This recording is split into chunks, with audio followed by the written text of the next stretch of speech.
سورۃ الکہف، کتنا حسین اتفاق ہے، آج جمعہ بھی ہے اور سورۃ الکہف بھی پڑھی جا رہی ہے۔ اس سورت کی ابتدائی 10 آیات اور آخری 10 آیات کی فضیلت احادیث میں بیان کی گئی ہے۔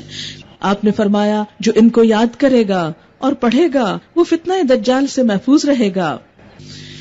نبی صلی اللہ علیہ وسلم نے فرمایا جو اس کی تلاوت جمعے کے دن کرے گا تو آئندہ جمعے تک اس کے لیے خاص نور کی روشنی رہے گی۔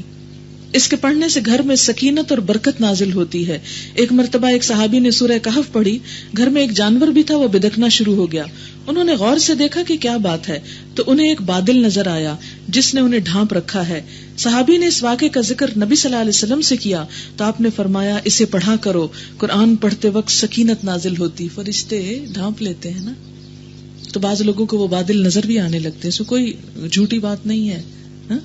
تو حکم ہے کہ اسے پڑھو، پڑھتے رہا کرو کہ اس سے گھر میں برکت نازل ہوگی۔ تو سب بہنیں جمعے کے روز اس کو اپنے گھر میں بلند آواز میں پڑھنے کا اہتمام کریں، بلکہ اپنے بچوں کو بھی اس کی تاکید کریں۔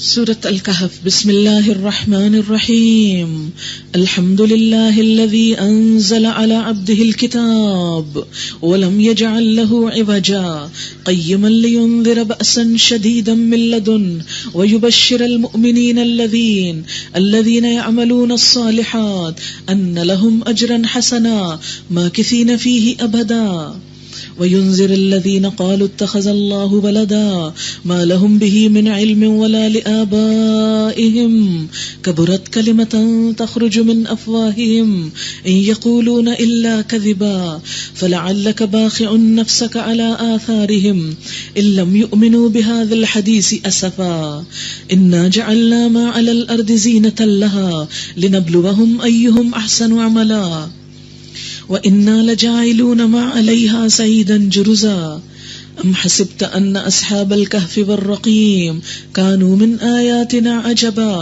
إِذْ أَوَى الْفِتْيَةُ إِلَى الْكَهْفِ فَقَالُوا رَبَّنَا آتِنَا مِنْ لَدُنْكَ رَحْمَةً وَهَيِّئْ لَنَا مِنْ أَمْرِنَا رَشَدًا۔ تعریف اللہ کے لیے ہے جس نے اپنے بندے پر یہ کتاب نازل کی اور اس میں کوئی ٹیڑھ نہ رکھی، ٹھیک ٹھیک سیدھی بات کہنے والی کتاب، کھری بات کہنے والی کتاب، تاکہ وہ لوگوں کو خدا کے سخت عذاب سے خبردار کر دے اور ایمان لا کر نیک عمل کرنے والوں کو خوشخبری دے دے کہ ان کے لیے اچھا اجر ہے جس میں وہ ہمیشہ رہیں گے، اور ان لوگوں کو ڈرا دے جو کہتے ہیں کہ اللہ نے کسی کو بیٹا بنایا۔ اس بات کا نہ انہیں کوئی علم ہے نہ ان کے باپ دادا کو تھا، اگر وہ باپ دادا کی بات کرتے ہیں تو بڑی بات ہے جو ان کے منہ سے نکلتی ہے وہ محض جھوٹ بکتے ہیں۔ اچھا تو اے محمد صلی اللہ علیہ وسلم، شاید تم ان کے پیچھے غم کے مارے اپنی جان کھو دینے والے ہو اگر یہ اس تعلیم پر ایمان نہ لائے۔ اتنا دکھ اور درد تھا آپ کے دل میں لوگوں کے لیے کہ کاش لوگ مان جائیں۔ فرمایا لگتا ہے اپنی جان گلا دو گے اگر نہیں مانیں گے۔ کیا ہم میں سے کسی کے دل میں ایسا درد ہے کہ کاش سب لوگ سمجھ جائیں اور میں ان کی خدمت کے لیے کچھ کر سکوں؟ واقعہ یہ ہے کہ جو کچھ سر و سامان بھی زمین پر ہے اس کو ہم نے زمین کی زینت بنایا ہے۔ جو کچھ زمین کے اوپر ہے یہ سب کیا ہے؟ زمین کا حسن، خوبصورتی، زینت۔ اور کس لیے ہے؟ تاکہ ان لوگوں کو آزمائیں، آزمائش کے طور پر کہ ان میں کون اچھے کام کرنے والا ہے، احسن عمل کرنے والا ہے۔ ہم سب کا امتحان ہے کہ اس دنیا میں رہتے ہوئے ہم اپنے اللہ کو کتنا یاد کرتے ہیں۔ آخرکار اس سب کو یعنی زمین کے اوپر جو کچھ ہے، خواہ ہمارے گھر ہیں یا باغ ہیں یا نعمتیں ہیں یا ہم خود ہیں، ان سب کو ہٹا کر ہم ایک چٹیل میدان بنا دینے والے ہیں۔ کیا تم سمجھتے ہو کہ غار اور کتبے والے ہماری کوئی بڑی عجیب نشانیوں میں سے تھے؟ جب وہ چند نوجوان غار میں پناہ گزین ہوئے اور انہوں نے کہا کہ اے پروردگار ہم کو اپنی رحمت خاص سے نواز اور ہمارا معاملہ درست کر دے، تو ہم نے انہیں اسی غار میں تھپک کر سال ہا سال کے لیے گہری نیند سلا دیا۔ پھر ہم نے انہیں اٹھایا تاکہ دیکھے کہ ان دونوں گروہوں کے درمیان کون اپنی مدت کا ٹھیک شمار کرتا ہے۔ یہ ہوا یہ کہ ہم ان کا اصل قصہ تمہیں سناتے ہیں، کس کی کہانی بیان ہونے لگی ہے۔ وہ چند نوجوان تھے جو اپنے رب پر ایمان لے آئے تھے۔ یہ چند نوجوانوں کی کہانی ہے جو ایمان لائے تھے، نوجوان، ینگ پیپل، اور ہم نے ان کو ہدایت میں ترقی بخشی تھی. ہدایت ملی، آنکھیں کھلی تو بہت آگے بڑھ گئے اس میدان میں. ہم نے ان کے دل اس وقت مضبوط کر دیے جب وہ اٹھے اور انہوں نے اعلان کر دیا کہ ہمارا رب تو بس وہی ہے جو آسمانوں اور زمین کا رب ہے، ہم اسے چھوڑ کر کسی دوسرے کو معبود نہ پکاریں گے، یعنی کسی اور کی بات نہ مانیں گے. اگر ہم ایسا کریں تو بالکل بے جا بات کریں گے. پھر انہوں نے آپس میں ایک دوسرے سے کہا، یہ ہماری قوم تو رب کائنات کو چھوڑ کر دوسرے خدا بنا بیٹھی ہے. یہ لوگ ان کے معبود ہونے پر کوئی واضح دلیل کیوں نہیں لاتے؟ آخر اس شخص سے بڑا ظالم اور کون ہو سکتا ہے جو اللہ پر جھوٹ باندھے؟ اب جب کہ تم ان سے اور ان کے معبودان غیر اللہ سے بے تعلق ہو چکے ہو تو چلو اب فلاں غار میں چل کر پناہ لو. یعنی چند نوجوان انہوں نے اپنا ایمان ڈکلیئر کر دیا کہ آج کے بعد بس ہم اللہ کی بات مانیں گے. تو ہوا کیا، ان کی اس بات سے پوری قوم ان کی دشمن ہو گئی اور ان کے قتل کے درپے ہو گئی. تو انہوں نے کیا کیا؟ ایمان کو نہیں چھوڑا، گھر بار چھوڑ دیے. کہتے ہیں کہ ایلیٹ کے بچے تھے، بہت انفلوئنشل پیپل کے بچے تھے کہ جو اپنے بچوں کے ہدایت پہ آنے سے گھبرا اٹھے. تو انہوں نے طرح طرح کی دھمکیاں دی، لیکن انہوں نے اپنے سارے عیش و عشرت کے سامان چھوڑے اور اللہ کے لیے اپنے گھروں کو چھوڑ کر ایک جنگل میں آ کر ایک غار کے اندر چھپ بیٹھے اپنا ایمان بچانے کے لیے. تھکا کے جب سو گئے تو کئی 100 سال سوئے رہے. تمہارا رب تم پر اپنی رحمت کا دامن وسیع کر دے گا اور تمہارے کام کے لیے سر و سامان مہیا کرے گا. جیسے سورۃ بنی اسرائیل کے شروع میں آتا ہے نا کہ اللہ کے سوا کسی کو اپنا کارساز نہ بناؤ، تو اس کا عملی نمونہ ہے یہ لوگ. تم انہیں غار میں دیکھتے تو تمہیں یوں نظر آتا کہ سورج جب نکلتا ہے تو ان کے غار کو چھوڑ کر دائیں جانب چڑھ جاتا ہے، اور جب وہ سورج غروب ہوتا تو ان سے بچ کر بائیں جانب اتر جاتا. سورج نے رستہ بدل لیا ان کی خاطر. اس طرح اللہ دنیا کو مسخر کر دیتا ہے اس شخص کے لیے جو اللہ کے لیے کوئی قربانی کر کے نکلتا ہے. اور وہ ہے کہ غار کے اندر ایک وسیع جگہ پہ پڑے ہوئے ہیں. یہ اللہ کی نشانیوں میں سے ایک ہے. جس کو اللہ ہدایت دے وہی ہدایت پانے والا ہے، اور جسے اللہ بھٹکا دے اس کے لیے تم کوئی ولی مرشد نہیں پا سکتے. تم انہیں دیکھ کر یہ سمجھتے کہ وہ جاگ رہے ہیں، حالانکہ وہ سو رہے تھے. ہم انہیں دائیں بائیں کروٹ دلواتے رہتے تھے تاکہ بیڈ سورز نہ ہو جائیں. اللہ تعالیٰ خود سائیڈز بدلوا رہے ہیں ان کی. اور ان کا کتا غار کے دہانے پہ ہاتھ پھیلائے بیٹھا تھا رکھوالی کو. کیسے اللہ انتظام کر رہا ہے حفاظت کے، کیونکہ وہ اللہ کی خاطر سب آرام چھوڑ کے آئے تھے. اگر تم کہیں جھانک کر انہیں دیکھتے تو الٹے پاؤں بھاگ کھڑے ہوتے اور تم پر ان کے نظارے سے دہشت بیٹھ جاتی. اور اسی عجیب کرشمے سے ہم نے انہیں اٹھا بٹھایا تاکہ ذرا آپس میں پوچھ گچھ کریں. ان میں سے ایک نے پوچھا، کہو کتنی دیر اس حال میں رہے؟ دوسروں نے کہا، شاید دن بھر یا اس سے کچھ کم رہے ہوں گے. پھر وہ بولے، اللہ ہی بہتر جانتا ہے کہ ہمارا وقت کتنا اس حال میں گزرا.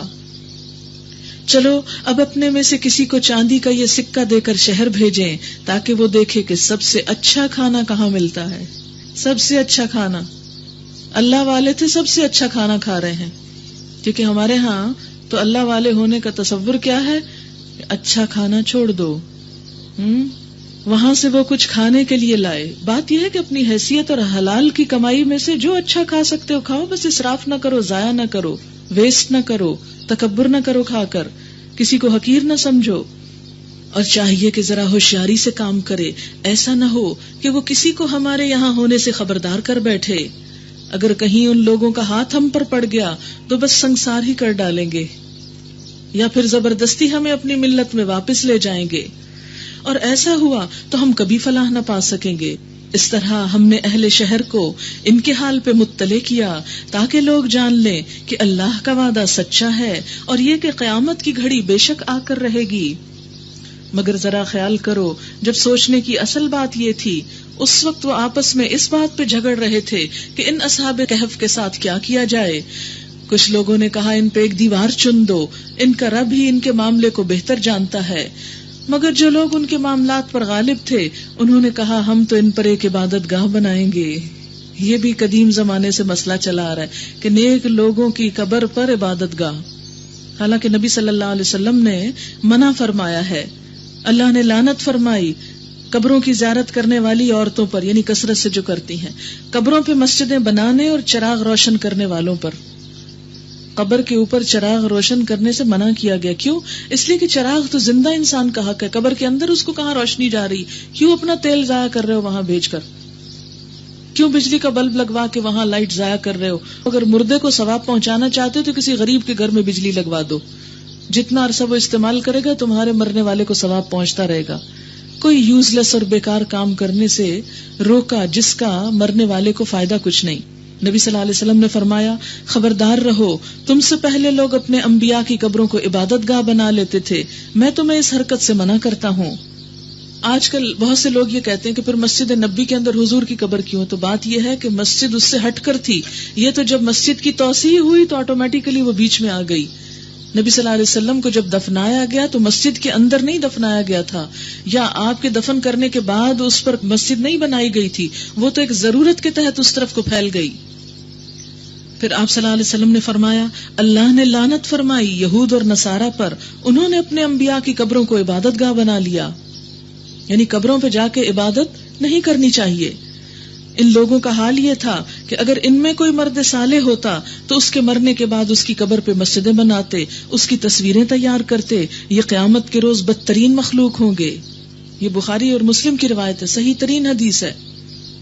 کچھ لوگ کہیں گے کہ وہ 3 تھے، چوتھا ان کا کتا تھا، کچھ دوسرے کہہ دیں گے کہ 5 تھے، چھٹا ان کا کتا تھا۔ یہ سب بے تکی ہانکتے ہیں۔ پیچھے کہا گیا نا، جس چیز کا علم نہیں اس کا پیچھا مت کرو۔ جب تمہیں پتہ ہی نہیں تو خود سے اندازے کرنے کی کیا ضرورت ہے؟ اور اس سے کیا فرق پڑتا ہے کہ وہ کتنے تھے؟ بس تھے جتنے بھی تھے۔ تمہارے لیے اصل میسج کیا ان کے واقعے میں؟ کہ ایمان بچانے کے لیے اللہ کے دین کی خاطر بڑی سے بڑی قربانی کرنی پڑے تو بھی کر گزرو۔ ہم تو چھوٹی سی بات پہ آ کے رک جاتے، نہیں آج بڑی مجبوری، آج نہیں قرآن سننے جا سکتے، آج تو گھر میں یہ مسئلہ ہو گیا ہے۔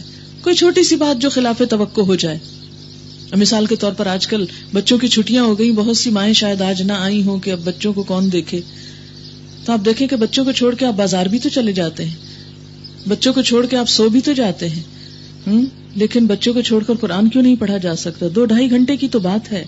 اگر بچیاں بڑی ہیں تو ان کو ساتھ لے آئیں، پیچھے بیٹھ جائیں، ساتھ ان کو بھی بٹھا لیں، لیکن اس چانس کو مس نہیں کریں۔ اللہ کی راہ میں جو نکلے ہیں نکلتے چلے جائیں۔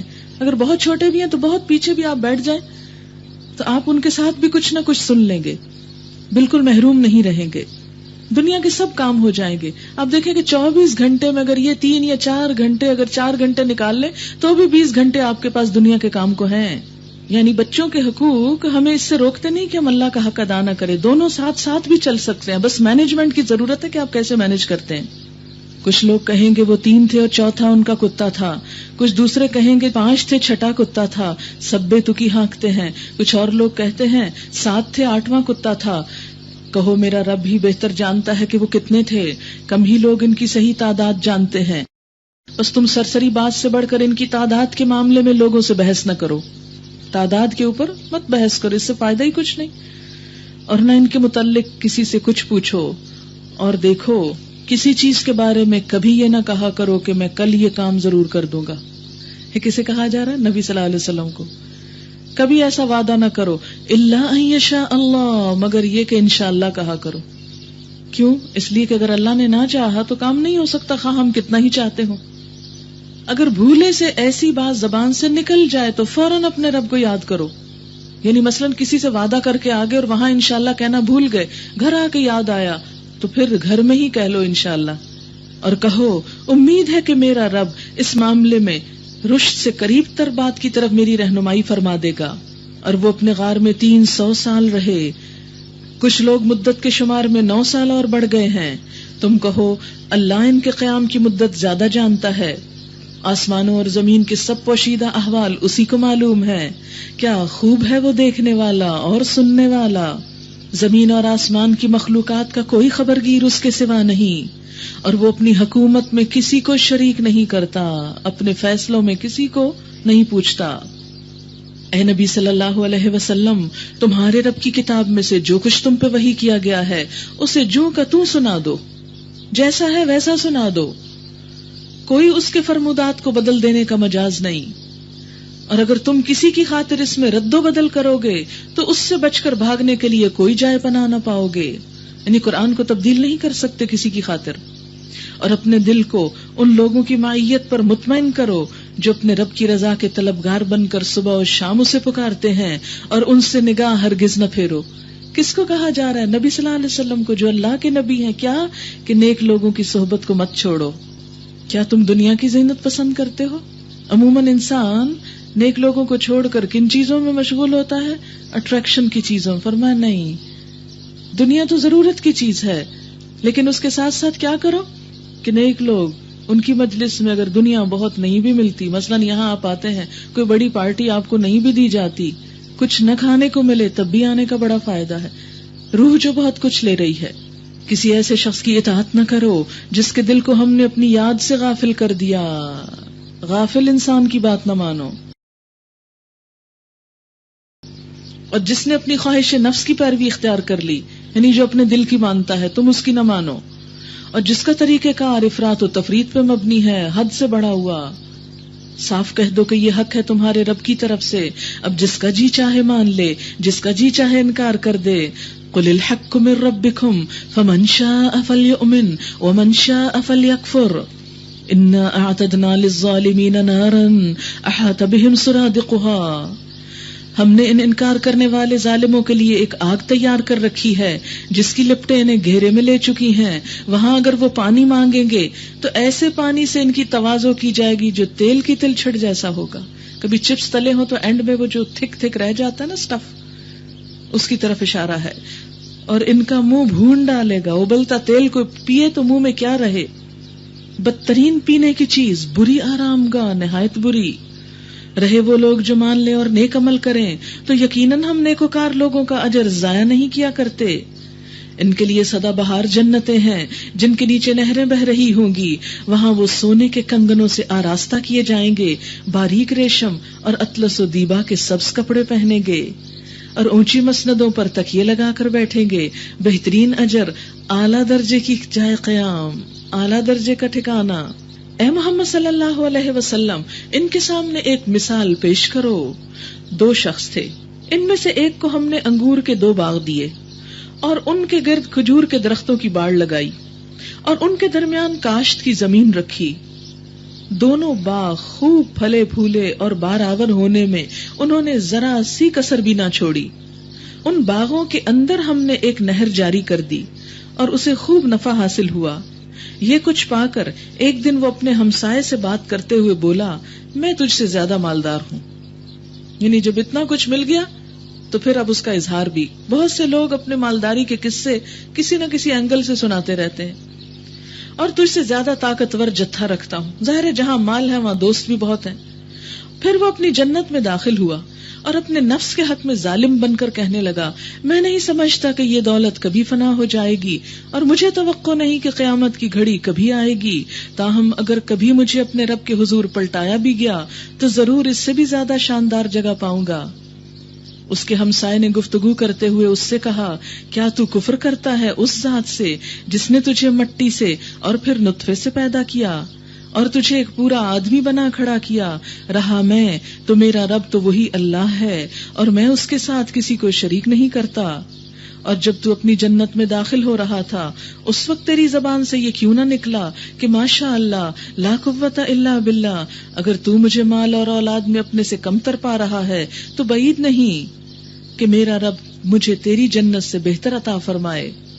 کیونکہ حالات اور وقت بدلتے دیر نہیں لگتی، دولت ڈھلتی چھاؤں ہے. اور تیری جنت پر آسمان سے کوئی آفت بھیج دے جس سے وہ صاف میدان بن کر رہ جائے یا اس کا پانی زمین میں اتر جائے اور پھر تو اسے کسی طرح نہ نکال سکے. آخر ہوا یہ کہ اس کا سارا پھل مارا گیا اور وہ اپنے انگوروں کے باغوں کو چھتوں پر الٹا پڑا دیکھ کر اپنی لگائی ہوئی لاگت پر ہاتھ ملتا رہ گیا اور کہنے لگا، کاش میں نے اپنے رب کے ساتھ کسی کو شریک نہ ٹھہرایا ہوتا. یہاں آپ کو پتہ ہے کس کو شریک ٹھہرا رہا تھا؟ دولت کو، باغ کو. اس کی وجہ سے بہت اترا رہا تھا. نہ ہوا اللہ کو چھوڑ کر اس کے پاس کوئی جتھا کہ اس کی مدد کرتا، جنہیں وہ بڑی چیز سمجھتا تھا کہ میرے بہت جاننے والے ہیں، بہت کام آنے والے ہیں، اور نہ کر سکا وہ آپ ہی اس آفت کا مقابلہ. اس وقت معلوم ہوا کہ کارسازی کا سارا اختیار خدائے برحق ہی کے لیے ہے. انعام وہی بہتر ہے جو وہ بخشے، انجام وہی بخیر ہے جو وہ دکھائے. وَاضْرِبْ لَهُم مَثَلَ الْحَيَاةِ الدُّنْيَا كَمَاءٍ أَنزَلْنَاهُ مِنَ السَّمَاءِ. اور اے نبی صلی اللہ علیہ وسلم انہیں دنیا کی حقیقت اس مثال سے سمجھاؤ کہ آج ہم نے آسمان سے پانی برسا دیا تو زمین کی پود خوب گھنی ہو گئی، خوب مال حاصل ہو گیا. کل وہی نباتات بھس بن کر رہ گئے، ہر نئی چیز پرانی ہو جاتی. جو آپ کھاتے ہیں عمدہ سے عمدہ وہ کیا بن کے نکلتا ہے، جو آپ پہنتے ہیں وہ پرانا ہو کر کیا لگتا ہے. اعلیٰ ترین گھر کچھ عرصے کے بعد رینوویٹ کرانا پڑتا ہے، باغ خزاں میں بدل جاتا ہے، ہر چیز پرانی ہو جاتی ہے. اس لیے کسی نئی چیز پر، کسی چمکنے والی چیز پر تکبر اور فخر نہیں ہونا چاہیے، اور اس کی وجہ سے کبھی اللہ کی نافرمانی نہیں ہونی چاہیے.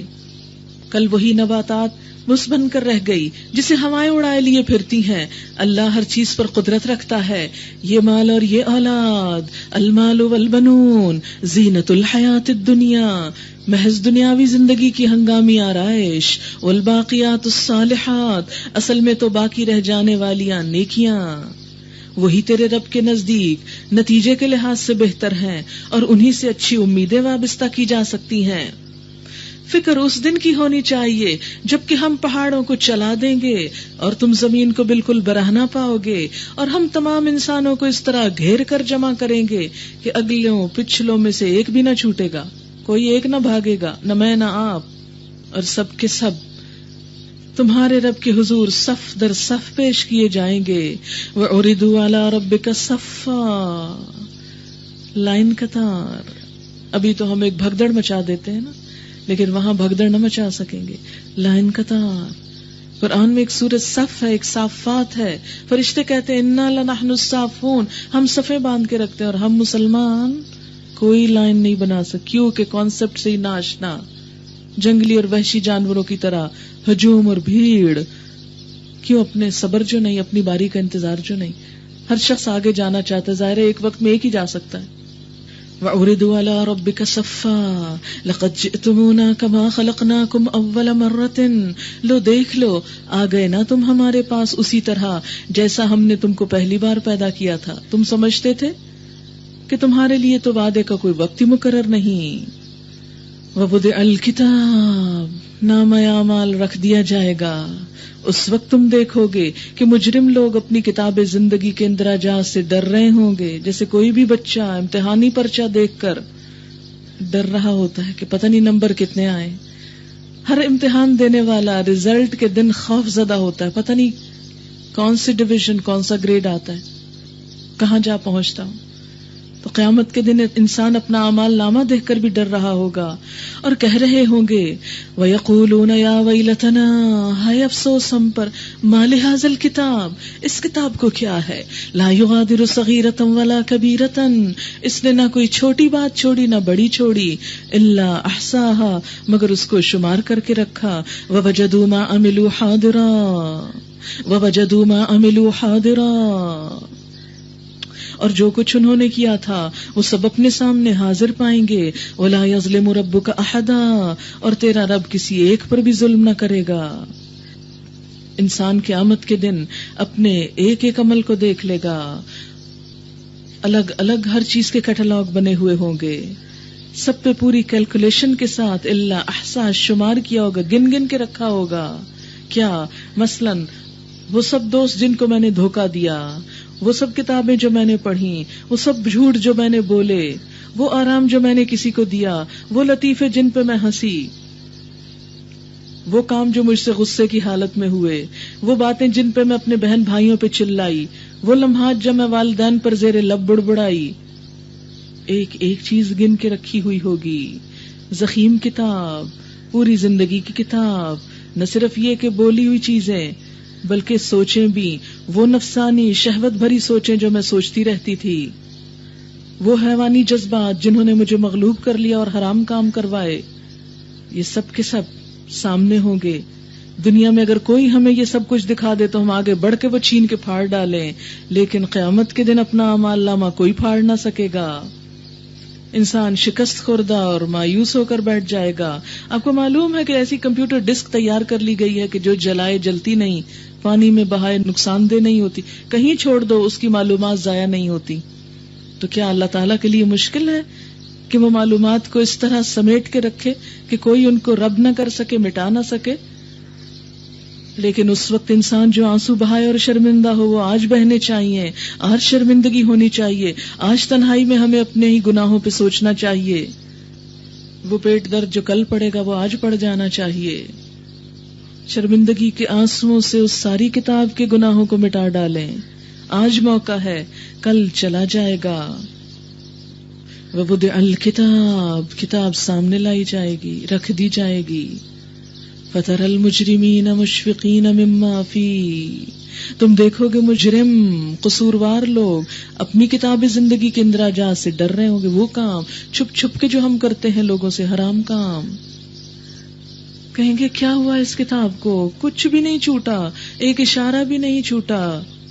بعض اوقات ہم اشاروں سے ہنس دیتے ہیں، کسی پہ زیر لب مسکراتے ہیں کسی کی بات دیکھ کر، وہ بھی لکھ لیا جاتا ہے.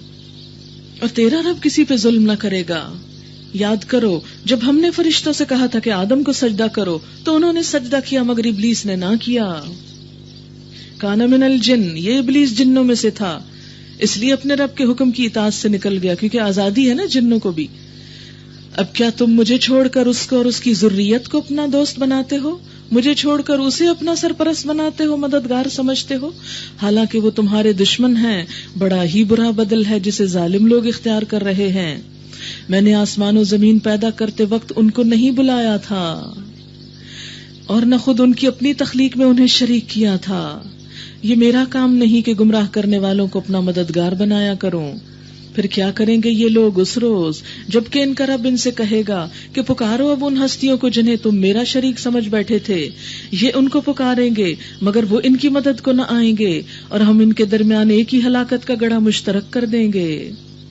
سارے مجرم اس روز آگ دیکھ لیں گے اور سمجھ لیں گے کہ اب انہیں اس میں گرنا ہے، اور وہ اس سے بچنے کے لیے کوئی جائے پناہ نہ پائیں گے.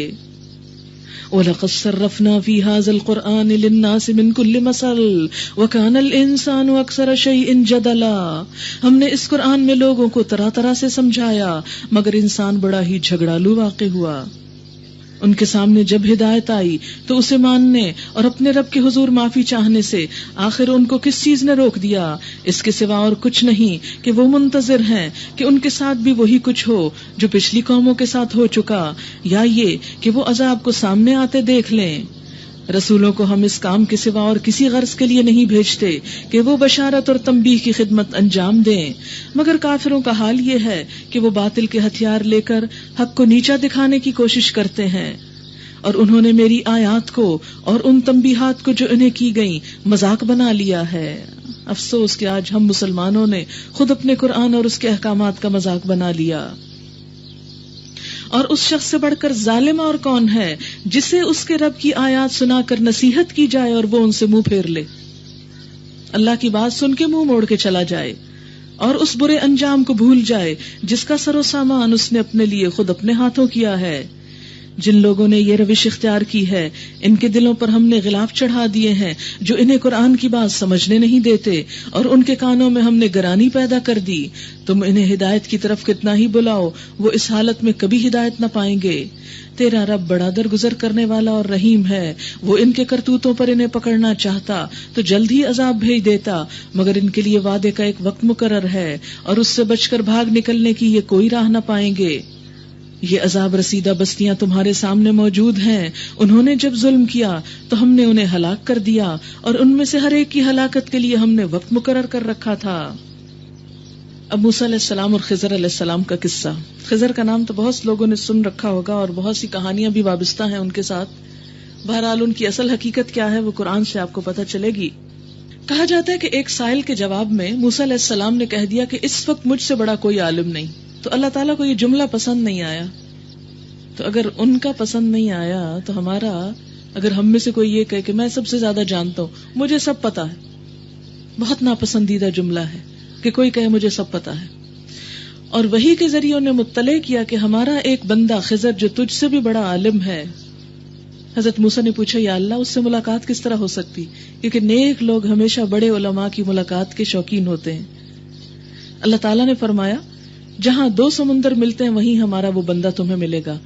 نیز فرمایا کہ مچھلی ساتھ لے جاؤ، جہاں مچھلی تمہاری ٹوکری سے نکل کر غائب ہو جائے تو سمجھ لینا یہی مقام ہے۔ چنانچہ انہوں نے مچھلی لی اور سفر شروع کر دیا۔ وَإِذْ قَالَ مُوسَىٰ لِفَتَاهُ لَا أَبْرَحُ حَتَّىٰ أَبْلُغَ مَجْمَعَ الْبَحْرَيْنِ۔ ذرا ان کو وہ قصہ سناؤ جو موسیٰ علیہ السلام کو پیش آیا تھا جبکہ موسیٰ علیہ السلام نے اپنے خادم سے کہا تھا، کہتے ہیں یہ یوشع بن نون تھے جو ان کے بعد نبی بھی ہوئے لیکن آپ کی صحبت میں رہے اور آپ کی خدمت بھی کرتے تھے، کہ میں اپنا سفر ختم نہ کروں گا جب تک کہ 2 دریاؤں کے سنگم پر نہ پہنچ جاؤں، کیونکہ اللہ تعالیٰ نے یہی فرمایا تھا کہ وہاں تک جاؤ، خضر سے ملنا ہے۔ تو اس سے کیا پتا چلتا ہے کہ علم حاصل کرنے کے لیے سفر کرنا ضروری ہوتا ہے، اور کتنا سفر ابھی دیکھیے، ورنہ ایک زمانہ دراز تک چلتا ہی رہوں گا، یعنی لمبے سے لمبا سفر بھی کرنا پڑے تو کر جاؤ۔ بس جب وہ ان کے سنگم پر پہنچے تو اپنی مچھلی سے غافل ہو گئے اور وہ نکل کر اس طرح دریا میں چلی گئی جیسے کوئی سرنگ لگی ہو۔ آگے جا کر موسیٰ علیہ السلام نے اپنے خادم سے کہا لاؤ ہمارا ناشتہ، آج کے سفر میں تو ہم بری طرح تھک گئے۔ ایسا کہنا کوئی گناہ کی بات نہیں، اگر سفر میں کبھی انسان تھک جائے اور کہے کہ میں تھک گیا ہوں، کوئی حرج نہیں، نیچرل سا اظہار ہے۔ خادم نے کہا آپ نے دیکھا یہ کیا ہوا؟ جب ہم اس چٹان کے پاس ٹھہرے ہوئے تھے اس وقت مجھے مچھلی کا خیال نہ رہا اور شیطان نے مجھ کو ایسا غافل کیا کہ میں اس کا ذکر آپ سے کرنا بھول گیا۔ مچھلی تو عجیب طریقے سے نکل کر دریا میں چلی گئی۔ اب آپ حیران ہوگے کہ بھلا یہ کیسے؟ یہ اللہ کی قدرت ہر چیز پر غالب ہے۔ موسیٰ علیہ السلام نے کہا اسی کی تو ہمیں تلاش تھی، ہمیں تو وہیں جانا تھا۔ چنانچہ وہ دونوں اپنے نقش قدم پہ پھر واپس ہوئے۔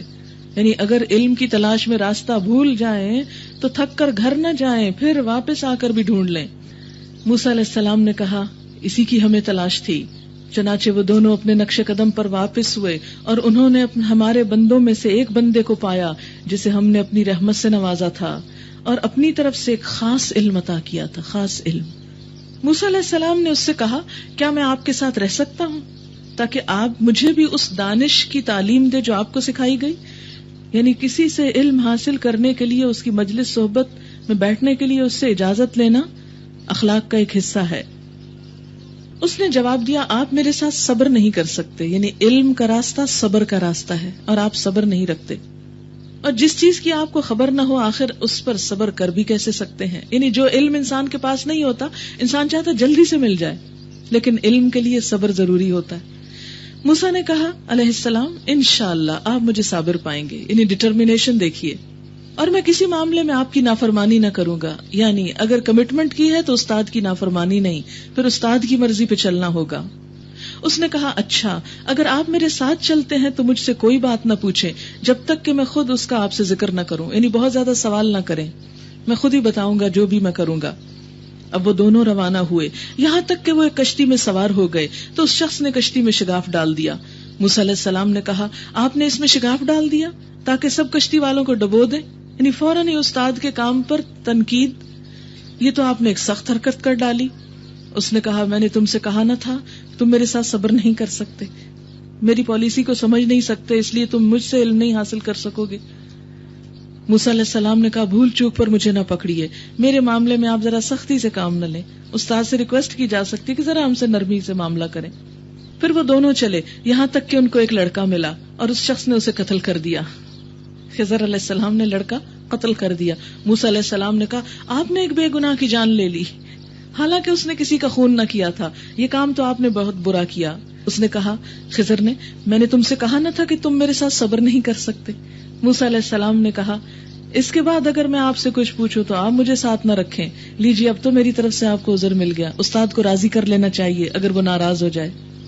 پھر وہ آگے چلے یہاں تک کہ ایک بستی میں پہنچے اور وہاں کے لوگوں سے کھانا مانگا، مگر انہوں نے ان دونوں کی ضیافت سے انکار کر دیا۔ انہوں نے وہاں ایک دیوار دیکھی جو گر رہی تھی، اس شخص نے اس دیوار کو پھر قائم کر دیا۔ موسیٰ علیہ السلام نے کہا اگر آپ چاہتے تو اس کام کی اجرت لے سکتے تھے۔ اس نے کہا بس میرا تمہارا ساتھ ختم ہوا۔ اس پر حضور صلی اللہ علیہ وسلم نے فرمایا کاش موسیٰ علیہ السلام ایسا نہ کرتے تو ہمیں کچھ اور باتیں بھی معلوم ہو جاتی ان کے ذریعے، یعنی نہ کہتے کہ آپ اس کے بعد مجھے ساتھ نہ رکھتے۔ بہرحال اب میں تمہیں ان باتوں کی حقیقت بتاتا ہوں جن پر تم صبر نہ کر سکے۔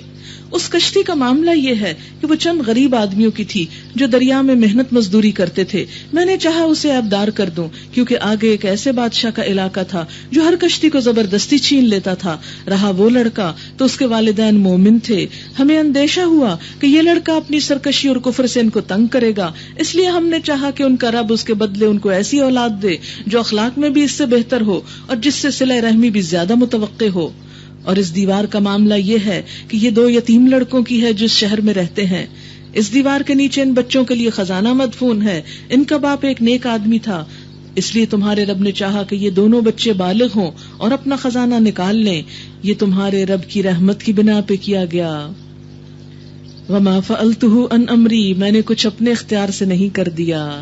ذالک تأویل ما لم تستطع علیہ صبرا، یہ ہے حقیقت ان باتوں کی جن پہ تم صبر نہ کر سکے۔ وآخر دعوانا ان الحمد للہ رب العالمین۔ سبحانک اللہم وبحمدک نشہد ان لا الہ الا انت نستغفرک ونتوب الیک، نحمدہ ونصلی علی رسولہ الکریم، اما بعد فاعوذ باللہ من الشیطان الرجیم، بسم اللہ الرحمن الرحیم۔ رب اشرح لي صدري ويسر لي امري واحلل عقدة من لساني يفقهوا قولي۔ قال الم اقل لك انك لن تستطيع معي صبرا، قال ان سألتك عن شيء بعدها فلا تصاحبني قد بلغت من لدني عذرا۔ فانطلقا حتى اذا اتيا اهل قرية استطعما اهلها فابوا ان يضيفوهما فوجدا فيها جدارا يريد أن ينقض فأقامه قال لو شئت لاتخذت عليه أجرا قال هذا فراق بيني وبينك سأنبئك بتأويل ما لم تستطع عليه صبرا۔ شروع کرتی ہوں اللہ کے نام سے جو بے انتہا مہربان نہایت رحم فرمانے والا ہے۔ اس نے کہا، میں نے تم سے کہا نہ تھا کہ تم میرے ساتھ صبر نہیں کر سکتے۔ موسیٰ علیہ السلام نے کہا، اس کے بعد اگر میں آپ سے کچھ پوچھوں تو آپ مجھے ساتھ نہ رکھیں۔ لیجئے اب تو میری طرف سے آپ کو عذر مل گیا۔ پھر وہ آگے چلے یہاں تک کہ ایک بستی میں پہنچے اور وہاں کے لوگوں سے کھانا مانگا، مگر انہوں نے ان دونوں کی ضیافت سے انکار کر دیا۔ وہاں انہوں نے ایک دیوار دیکھی جو گرا چاہتی تھی، اس شخص نے اس دیوار کو پھر قائم کر دیا۔ موسیٰ علیہ السلام نے کہا، اگر آپ چاہتے تو اس کام کی اجرت لے سکتے تھے۔ اس نے کہا، بس میرا تمہارا ساتھ ختم ہوا، اب میں تمہیں ان باتوں کی حقیقت بتاتا ہوں جن پر تم صبر نہ کر سکے۔ اس کشتی کا معاملہ یہ ہے کہ وہ چند غریب آدمیوں کی تھی جو دریا میں محنت مزدوری کرتے تھے۔ میں نے چاہا کہ اسے عیبدار کر دوں، کیونکہ آگے ایک ایسے بادشاہ کا علاقہ تھا جو ہر کشتی کو زبردستی چھین لیتا تھا۔ رہا وہ لڑکا تو اس کے والدین مومن تھے۔ ہمیں اندیشہ ہوا کہ یہ لڑکا اپنی سرکشی اور کفر سے ان کو تنگ کرے گا، اس لیے ہم نے چاہا کہ ان کا رب اس کے بدلے ان کو ایسی اولاد دے جو اخلاق میں بھی اس سے بہتر ہو اور جس سے صلہ رحمی بھی زیادہ متوقع ہو۔ اور اس دیوار کا معاملہ یہ ہے کہ یہ 2 یتیم لڑکوں کی ہے جو اس شہر میں رہتے ہیں۔ اس دیوار کے نیچے ان بچوں کے لیے خزانہ مدفون ہے اور ان کا باپ ایک نیک آدمی تھا، اس لیے تمہارے رب نے چاہا کہ یہ دونوں بچے بالغ ہوں اور اپنا خزانہ نکال لیں۔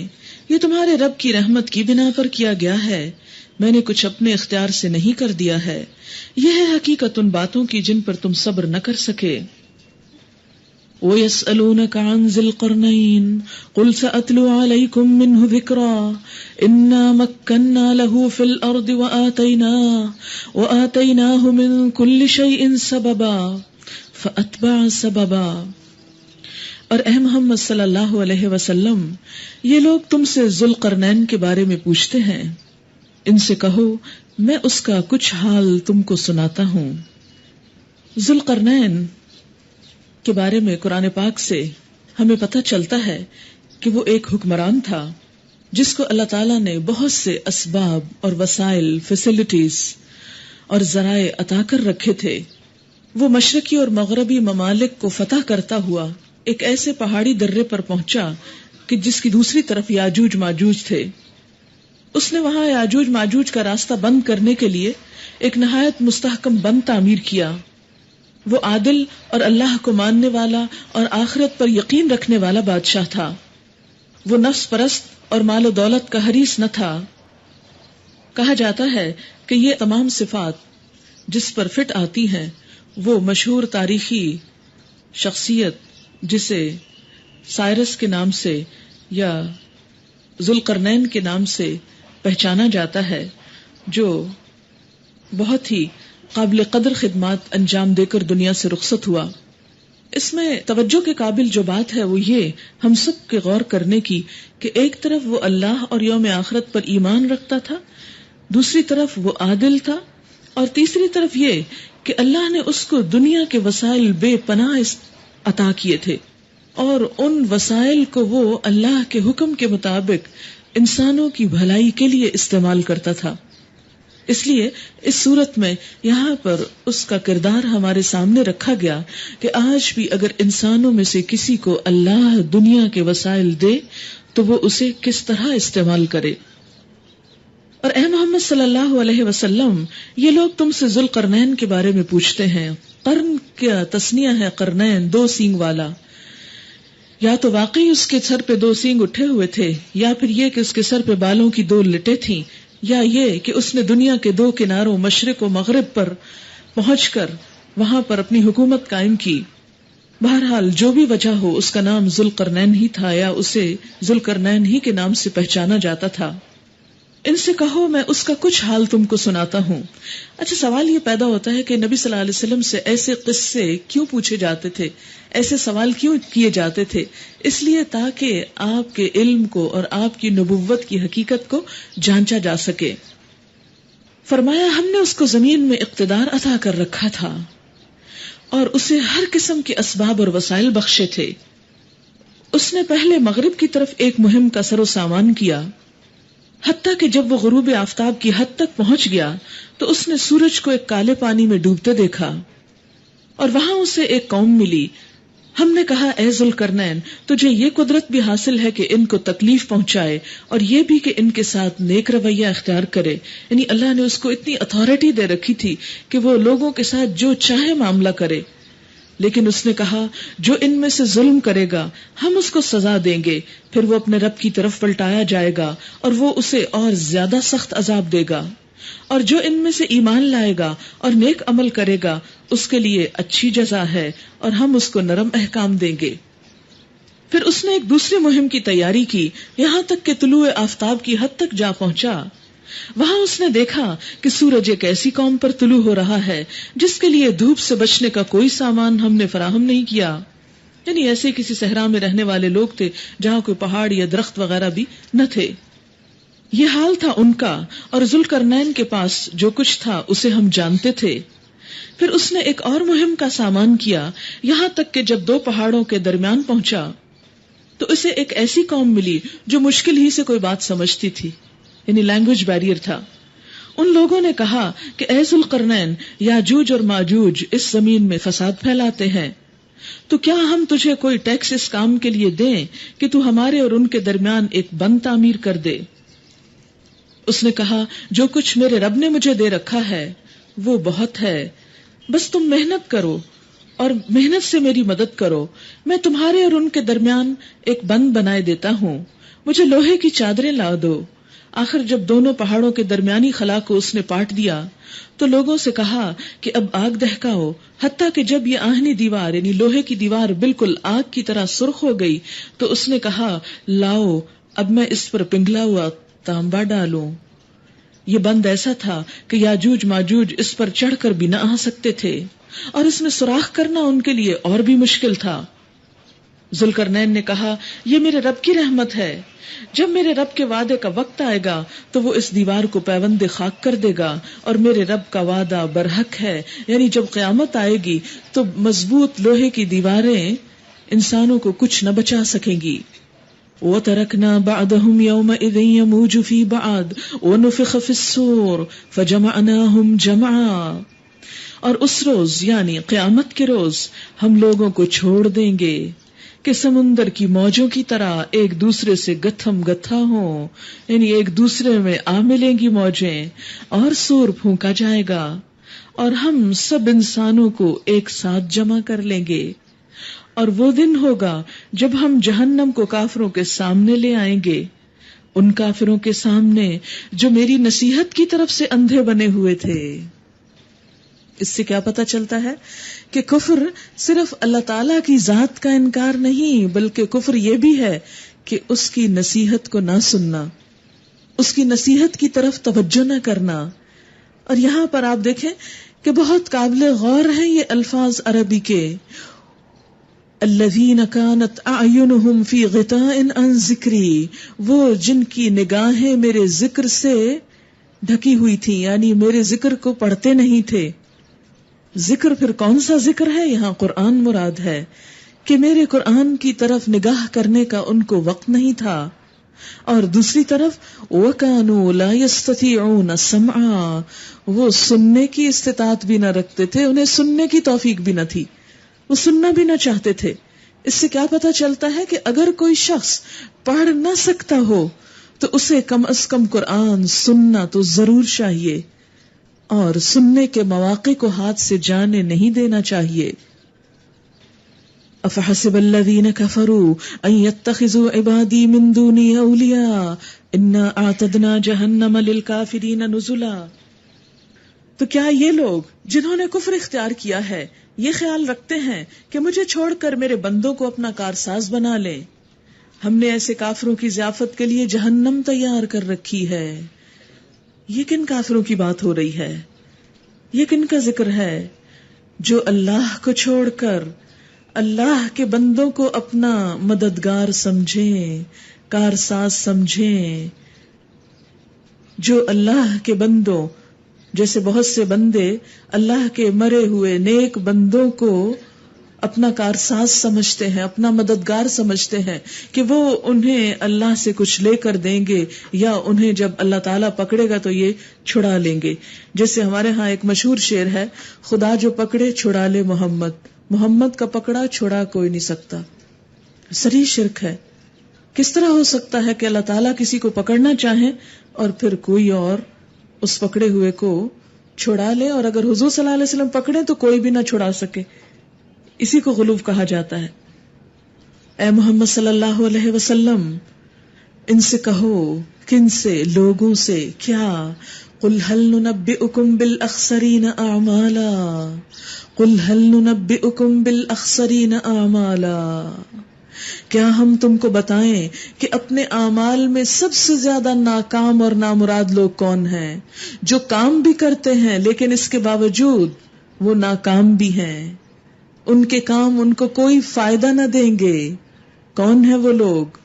الذین ضل سعیہم فی الحیاۃ الدنیا وہم یحسبون انہم یحسنون صنعا، یہ وہ لوگ ہیں جن کی دنیا کی زندگی میں ہی ان کی ساری کوششیں بھٹکی رہیں، جن کی ساری کوششیں ان کی دنیا کی زندگی میں ہی گم ہو کر رہ گئیں، یعنی جن کا اٹھنا بیٹھنا جینا مرنا بھاگ دوڑ سب کا سب صرف اور صرف دنیا کے لیے تھا، اور اس میں آخرت کا کچھ بھی حصہ نہ تھا۔ کہیں وہ ہم تو نہیں کہ ہماری ساری کوششیں صرف دنیا کے لیے ہوں اور آخرت کا کچھ بھی حصہ نہ ہو؟ الذین ضل سعیہم فی الحیاۃ الدنیا وہم یحسبون انہم یحسنون صنعا، اور وہ سمجھتے ہیں کہ وہ بہت اچھے کام کر رہے ہیں، وہ سب کچھ ٹھیک کر رہے ہیں۔ اولئک الذین کفروا بآیات ربہم، یہی وہ لوگ ہیں جنہوں نے اپنے رب کی آیات کو ماننے سے انکار کیا، کیونکہ رب کی آیات تو یہ بتاتی ہیں کہ انسان کو صرف اس دنیا کے لیے نہیں دوسری دنیا کے لیے بھی کوشش کرنی ہے، اور یہیں پر کرنی ہے۔ یہ دنیا، یہ وقت ہمیں صرف اس دنیا کو سنوارنے کے لیے ہی نہیں ملا، یہ وقت ہمیں اس دنیا کو سنوارنے کے لیے بھی ملا ہے۔ اس لیے ہماری کوششیں دوہری کوششیں ہونی چاہیے کہ یہاں کی ضروریات پوری ہوتی رہے اور اس زندگی کی تیاری ہوتی رہے جہاں جا کر ہمیشہ رہنا ہے، جو اصل گھر ہے۔ بالکل اس طرح جیسے کچھ لوگ کمائی کرنے مڈل ایسٹ چلے جاتے ہیں، اوورسیز چلے جاتے ہیں، اور پھر وہاں وہ دن رات ایک کرتے ہیں، ڈبل شفٹ لگاتے ہیں، خوب پیسہ کماتے ہیں، اور وہاں اپنی جان پر بھی بہت تھوڑا خرچ کرتے ہیں.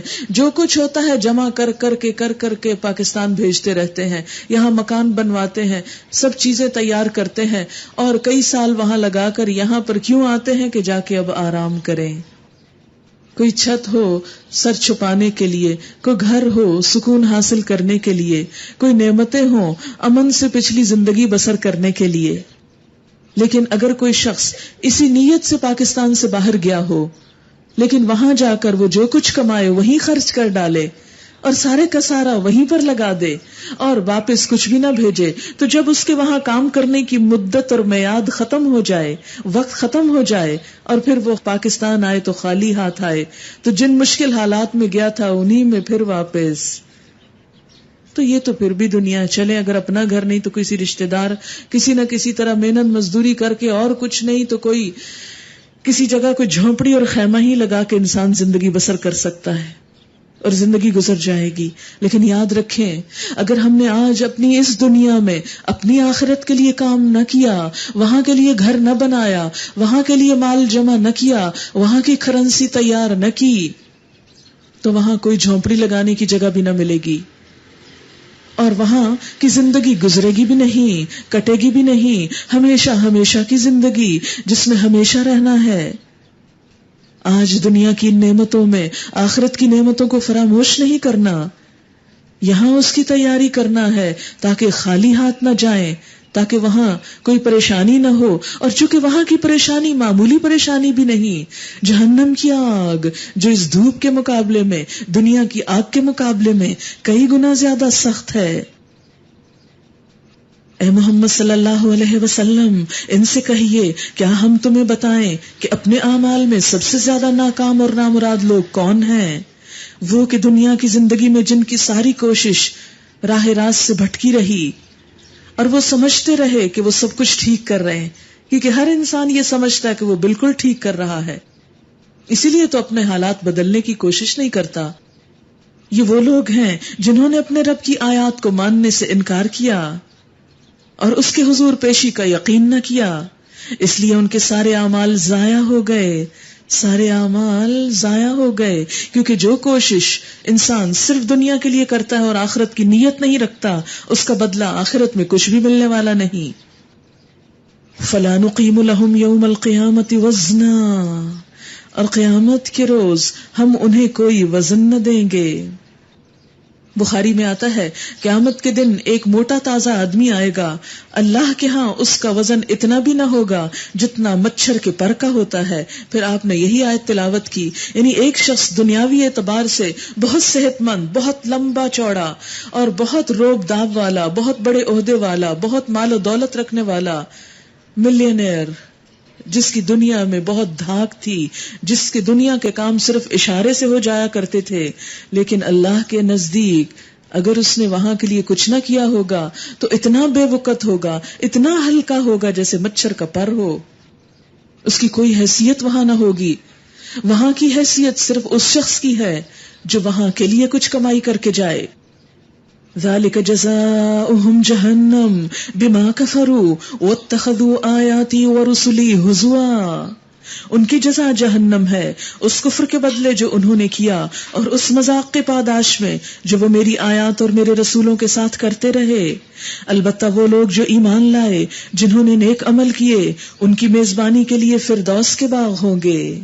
فردوس جنت کا اعلیٰ ترین مقام. لا یبغون عنہا حولا، جہاں وہ ہمیشہ رہیں گے اور کبھی اس جگہ سے نکل کے جانے کو ان کا دل نہ چاہے گا. آپ دیکھیں کہ جہاں اللہ کی ذکری مجلس ہوتی ہے وہاں دل چاہتا ہے بندہ بیٹھا رہے، جانے کو دل نہیں چاہتا، کوئی بوریت نہیں ہوتی. تو بالکل اسی طرح جو لوگ اللہ سے محبت کرتے ہیں، جن کے دل آج دنیا میں بھی اللہ کی مجلسوں میں لگتے ہیں، قیامت کے دن بھی وہ اللہ کی مجلس یعنی جنت جو ہے اس میں اہل جنت کو اور فردوس میں لوگوں کو اللہ کی صحبت نصیب ہوگی، اللہ کا دیدار نصیب ہوگا.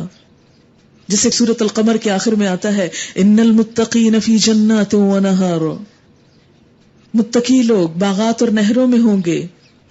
فی مقعد صدق عند ملیک مقتدر، ایک سچی مجلس میں، اس ذی اقتدار بادشاہ کی مجلس میں وہاں پر ہوں گے. لا یبغون عنہا حولا، وہاں سے کہیں جانے کو ان کا دل نہ چاہے گا، کہیں اور ان کا دل نہ لگے گا. کیا آج ہم ذرا پرکھ کر دیکھیں کہ جہاں اللہ کی بات ہوتی ہو کیا وہاں واقعی ہمارا دل ایسے ہی لگتا ہے کہ پھر اس کے اوپر کوئی اور چیز اچھی نہیں لگتی؟ اگر نہیں تو پھر جنت میں دل کیسے لگے گا اللہ کی مجلس میں؟ کیونکہ جس سے محبت ہوتی ہے صرف اس کی ذات سے ہی نہیں، اس کی بات سے بھی بڑی محبت ہوتی ہے. جہاں اس کی بات ہو رہی ہو اس مجلس سے بھی بڑی دلچسپی ہوتی ہے کہ یہاں میرے محبوب کی بات ہو رہی ہے. بھلا کیا بات ہو رہی ہے؟ بار بار انسان سنتا ہے، بار بار پڑھتا ہے. پھر فرمایا اے محمد صلی اللہ علیہ وسلم کہو کہ اگر سمندر میرے رب کی باتیں لکھنے کے لیے روشنائی بن جائے، انک بن جائے، سارے سمندر، کبھی کسی سمندر پہ جا کے کھڑے ہو کے یہ بات سوچیں کہ سارا سمندر دوات بن جائے، انک بن جائے، تو وہ ختم ہو جائے مگر میرے رب کی باتیں ختم نہ ہو. اتنی باتیں ہیں، اور اس کے لیے پھر جنت ہی میں جانا ضروری ہے تاکہ رب کی باتیں، کیونکہ جنت کو بھی ختم نہیں ہونا اور رب کی باتوں کو بھی ختم نہیں ہونا. تو جن لوگوں کی محبت اور جن کے دل اللہ کی محبت میں ڈوبے ہوئے ہیں انہی کے لیے وہ مقام ہے کہ جو دنیا میں اللہ کی باتیں کرتے رہنا چاہتے ہیں ان کا پھر ٹھکانہ وہ جنت ہے، اور وہاں کی دائمی نعمتیں، ایسی لذت، ایسی خوشی، ایسا سرور، ایسا نشہ کہ دنیا کی ہر چیز اس کے آگے ہیچ. وہاں جا کر وہ رب کی باتیں کرتے چلے جائیں گے. فرمایا اتنے سمندر سیاہی بن جائیں، اور ایک اور جگہ پر آتا ہے سارے درخت کلمے بن جائیں، پین بن جائیں. لکھنے کے لیے پہلے زمانے میں لکڑی کی قلم بنایا کرتے تھے. فرمایا سارے درختوں کی کلمے بنا لو. آپ دیکھیں کہ صرف اس جگہ بیٹھے ہوئے چاروں طرف جو کچھ آپ کو نظر آ رہا ہے اس کے بھی اگر قلم بنائے اور ہم سب لکھنے لگے تو کئی دن بھی لکھتے چلے جائیں تو یہ قلم نہ گھسے. کہاں یہ کہ ساری زمین کے درخت کلمے بن جائیں اور سارے سمندر. اور فرمایا کہ 7 سمندر اور بھی ان کی مدد کرے. ایک اور جگہ پر آتا ہے کہ صرف دنیا کے سمندر نہیں، ایسے 7 سمندر اور بھی ہوں اور پھر اللہ کی باتیں لکھی جائیں. ما نفدت کلمات ربی، اللہ کی باتیں کبھی ختم نہ ہوں، میرے رب کی باتیں کبھی ختم نہ ہوں. بلکہ اگر اتنی ہی روشنائی ہم اور لے آئیں تو وہ بھی کافی نہ ہو. اتنا ہی سمندر اور آ جائے وہ بھی خشک ہو جائے، سوکھ جائے. قل انما انا بشر مثلكم يوحى الي انما الهكم اله واحد فمن كان يرجو لقاء ربه فليعمل عملا صالحا ولا يشرك بعبادة ربه احدا. اے محمد صلی اللہ علیہ وسلم کہہ دیجئے کہ میں تو ایک انسان ہوں تم ہی جیسا. یہ کس کو کہلوایا جا رہا ہے؟ نبی اکرم صلی اللہ علیہ وسلم کو، کہ آپ کہہ دیجئے، لوگوں کو بتا دیجئے کہ میں ایک انسان ہوں تم ہی جیسا. فرق کیا ہے؟ میری طرف وحی کی جاتی ہے، اس لیے آپ کا درجہ عام انسانوں سے بحیثیت رسول اور نبی کے بلند ہو جاتا ہے. ادروائز وہ نہ نور ہیں نہ کچھ اور ہیں، وہ کیا ہیں؟ بشر ہیں. آپ یہ لفظ، آپ یہ آیت نوٹ کر لیجئے 110. اور کبھی کوئی آپ کو کنفیوز کرنے کی کوشش کرے کہ نبی صلی اللہ علیہ وسلم بشر نہ تھے تو وہ یہی آیت پڑھ لے کہ آپ کہہ دیجئے کہ میں انسان ہوں جیسے تم انسان ہو، مثلکم، تمہاری ہی طرح کا، لیکن میرا مرتبہ اور مقام تم سے بطور رسول کے بڑا ہے کہ میری طرف وحی کی جاتی ہے کہ تمہارا خدا بس ایک ہی خدا ہے. بس جو کوئی اپنے رب کی ملاقات کا امیدوار ہو. ہے امید ہم سب کو؟ ذرا اپنے آپ کو سوچیں، ہے انتظار کہ ایک دن اللہ سے ملاقات ہوگی؟ انسانوں کی ملاقات کے لیے ہم کتنے بے چین ہوتے ہیں. بچے دور ہوں تو ان کی ملاقات کے لیے کتنے بے چین ہوتے ہیں. شوہر دور ہو تو کتنے بے چین ہوتے ہیں. کوئی دوست دور ہو کتنے بے چین ہوتے ہیں. کیا اللہ کی ہستی ان سب چیزوں سے بڑی ہے کہ نہیں؟ اور اگر ہم اس کو بڑا مانتے ہیں تو اس کی ملاقات کی بے چینی بھی دلوں میں ہونی چاہیے. فرمایا جس کو انتظار ہے، جو ملاقات چاہتا ہے اللہ سے، پھر اسے تیاری کیا کرنی ہے. آپ دیکھیں کسی بڑے انسان سے جب ملاقات کے لیے انسان جاتا ہے تو کیا کرتا ہے؟ اچھے کپڑے پہنتا ہے، تیار ہو کے جاتا ہے، بار بار شیشے میں اپنی شکل دیکھتا ہے، کیسا لگتا ہوں کہ فلاں کی ملاقات کے لیے جا رہا ہوں. کیا میں اس کی نگاہوں میں جچ جاؤں گا؟ کہاں میرے چہرے پہ کوئی ایسی چیز سنی جو اس کو بری لگے گی؟ ہاں، کسی پارٹی میں جانا ہو کتنا اپنے آپ کو سنوارتے ہیں.